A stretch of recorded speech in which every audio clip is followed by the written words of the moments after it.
സ്ത്രീകൾ ചോദിക്കാറുള്ള ഒരു ചോദ്യമാണ്. നമ്മളൊക്കെ നമ്മുടെ വീടുകളിൽ നിന്നൊക്കെ ഖുർആൻ ഓതുമ്പോൾ, അപ്പോൾ നമസ്കാരമൊക്കെ കഴിഞ്ഞിട്ടൊക്കെ ഖുർആൻ പാരായണം ചെയ്യുമ്പോൾ നമസ്കരിച്ച ആ വേഷത്തിലും അതുപോലെ തന്നെ ആ നമസ്കാര കുപ്പായത്തിൽ അത് ഊരിവെക്കാതെയൊക്കെ ഇരുന്നു കൊണ്ടായിരിക്കും ഖുർആൻ ഓതുക. എന്നാൽ അല്ലാത്ത നിരവധി സന്ദർഭങ്ങളിൽ നമ്മൾ ഖുർആൻ പാരായണം ചെയ്യുമല്ലോ. അപ്പം മനഃപ്പാടമുള്ളത് ഓതും, നോക്കിയിട്ടൊക്കെ ഓതും, അടുക്കളയിലാകുമ്പോൾ അതുപോലെ തന്നെ മറ്റു അവസരങ്ങളിലൊക്കെ. അപ്പോഴൊന്നും ആ ഒരു ഹിജാബ് നിസ്കാരത്തിൽ ധരിച്ചിട്ടുള്ള ആ വിധത്തിലുള്ള ഒരു വേഷവിധാനത്തിലായിരിക്കില്ല. തലയിൽ തട്ടമുണ്ടാവില്ല, അവനവൻ്റെ വീട്ടിലാണല്ലോ, തട്ടമുണ്ടാവുകയില്ല. അതുപോലെ തന്നെ ഹാഫ് കൈ മാക്സിയോ അതല്ലെങ്കിൽ മറ്റു ഡ്രസ്സുകളൊക്കെ ആയിരിക്കും. അതുപോലെ ആ വിധത്തിലൊക്കെ പിന്നെ ഒരു ഔറത്ത് നിസ്കാരത്തിൽ പാലിക്കുന്ന ഒരു കണിശതയൊന്നും പാലിക്കാത്തൊരു വീട്ടിൽ സാധാരണ നടക്കുന്ന അവനവൻ്റെ വീട്ടിൻ്റെ അകത്ത് കൈകാര്യം ചെയ്യുന്ന ഡ്രസ്സുകൾ, അത് പല ഡ്രസ്സുകളാവാം, പല വിധത്തിലുള്ള ഡ്രസ്സുകളാവാം. അങ്ങനെയൊക്കെ ആകുമ്പോൾ നമ്മൾ അങ്ങനെ ആ ഒരു വേളയിൽ ഖുർആൻ പാരായണം ചെയ്യാൻ പറ്റുമോ? അതോ നമ്മൾ തലയൊക്കെ മറച്ച് മുടിയൊന്നും കാണാതെ തലമറച്ചിരുന്ന് ഹിജാബ് പാലിച്ചുകൊണ്ടാണോ ഖുർആൻ പാരായണം ചെയ്യേണ്ടത് എന്നുള്ളതാണ് സാധാരണയായി ചോദിക്കപ്പെടാറുള്ളത്.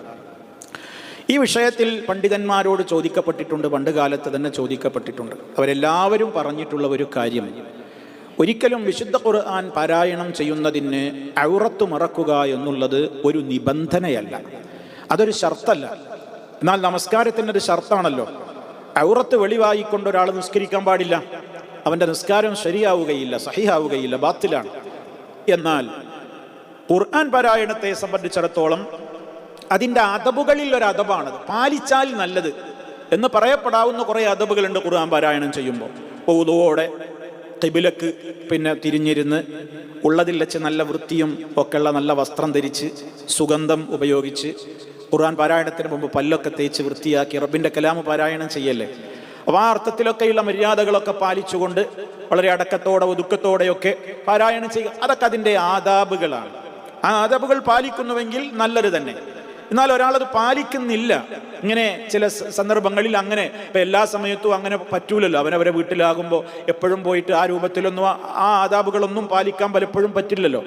അവനവന് സമയവും സൗകര്യമൊക്കെ കിട്ടുമ്പോൾ ചിലപ്പോൾ അങ്ങനെ ബൈഹാട്ടുള്ളത് ഓതും. അതുപോലെ ഇരുന്ന് വീട്ടിൽ എപ്പോഴാണ് സൗകര്യം കിട്ടുന്നതെങ്കിൽ ഇരുന്ന് ഓതും. അപ്പോൾ വസ്ത്രത്തിൻ്റെ കാര്യത്തിലൊക്കെ പ്രത്യേകിച്ച് സ്ത്രീകൾ, അവർക്കാണല്ലോ ഇത് കൂടുതലും ഉണ്ടാവുക. പുരുഷന്മാർക്കും സംഭവിക്കാം, ചിലപ്പോൾ അവർ ഷോർട്ട് മാത്രം ധരിച്ചിരിക്കുന്ന അവസ്ഥ ഉണ്ടാവും. അവരുടെ ഔറത്ത് എന്ന് പറയുന്നത് മുട്ടുപൊക്കളിൻ്റെ ഇടക്കുള്ള ഭാഗം ആണല്ലോ. അതും ചിലപ്പോൾ കാൽമുട്ടിൻ്റെ മീതെ കയറി നിൽക്കുന്ന ഷോർട്സുകളൊക്കെ ധരിച്ചിട്ടൊക്കെ മാത്രം വീട്ടിലൊക്കെ നടക്കും. അപ്പോൾ അത്തരം ഘട്ടങ്ങളിലൊക്കെ നമുക്ക് അങ്ങനെ ഖുർആൻ ഓതുന്നതിനൊക്കെ വിരോധമുണ്ടോ? ഇങ്ങനെയുള്ള കാര്യങ്ങളൊക്കെ പലപ്പോഴും ആളുകൾക്ക് സംശയമുണ്ടാകാറുണ്ട്. അതേപോലെ തന്നെ ചിലപ്പോൾ കിടന്നിട്ട് ഖുർആൻ ഓതാൻ പാടില്ല, നീ എന്താ കിടന്ന് ഖുർആൻ ഓതുന്നത്, അങ്ങനെ ചാരിയിരുന്ന് ഖുർആൻ ഓതുക, അങ്ങനെയൊക്കെ പറ്റുമോ? അതോ ഇരുന്ന് തന്നെ മാത്രമേ ഖുർആൻ ഓതാൻ പറ്റുള്ളൂ? ഇങ്ങനെയൊക്കെയുള്ള സംശയങ്ങളുണ്ട്. വിശുദ്ധ ഖുർആൻ പാരായണത്തെ സംബന്ധിച്ചിടത്തോളം നിന്നും ഇരുന്നും കിടന്നും നടന്നും ഒക്കെ പാരായണം ചെയ്യാം. ഖുർആൻ പറഞ്ഞതെന്താണ്? അല്ലദീന യദ്കുറൂനല്ലാഹ ഖിയാമൻ വഖുഊദൻ വഅലാ ജുനൂബിഹിം, അവർ നിന്നുകൊണ്ടും ഇരുന്നുകൊണ്ടും കിടന്നുകൊണ്ടുമൊക്കെ അള്ളാഹുവിനെ ഓർക്കുന്നവരാണ്. അള്ളാഹുവിനെ കുറിച്ചുള്ള ദിക്റുകളിൽ ഏറ്റവും ആഴമായ ദിക്റാണ് ഖുർആൻ. അപ്പം അതുകൊണ്ട് തന്നെ അതിന് ഔറത്ത് മറക്കൽ ഒരു നിബന്ധനയല്ല. അപ്പം അതുകൊണ്ട് ഔറത്ത് മറക്കാതെ തന്നെ തല തുറന്നിട്ടുകൊണ്ട് തന്നെ ആ രൂപത്തിൽ അങ്ങനെയുള്ള ഒരു വേഷവിധാനത്തിൽ തന്നെ സ്ത്രീകൾ ഖുർആൻ പാരായണം ചെയ്യുകയാണെങ്കിൽ അതിൽ ഒരു തെറ്റുമില്ല, അത് അനുവദിക്കപ്പെട്ട ഒരു കാര്യമാണ്. അപ്പം അതുകൊണ്ട് തന്നെ കാര്യങ്ങളൊക്കെ വളരെ എളുപ്പമാണ്. പലപ്പോഴും ആളുകൾ ഇതൊക്കെ ഇപ്പോൾ വളരെ പ്രയാസമല്ലേ എന്ന് വിചാരിച്ച് അവസരം കിട്ടുമ്പോഴൊക്കെ ഖുർആനിൻ്റെ പാരായണത്തിൽ നിന്നും മടിച്ചു നിൽക്കേണ്ടതില്ല. നമുക്കിത്തരം അവസരങ്ങളൊക്കെ കിട്ടുമ്പോൾ നമുക്കതൊക്കെ ഉപയോഗപ്പെടുത്തി ആ ഭക്തിയോടുകൂടെ നമുക്കത് പാരായണം ചെയ്യാം.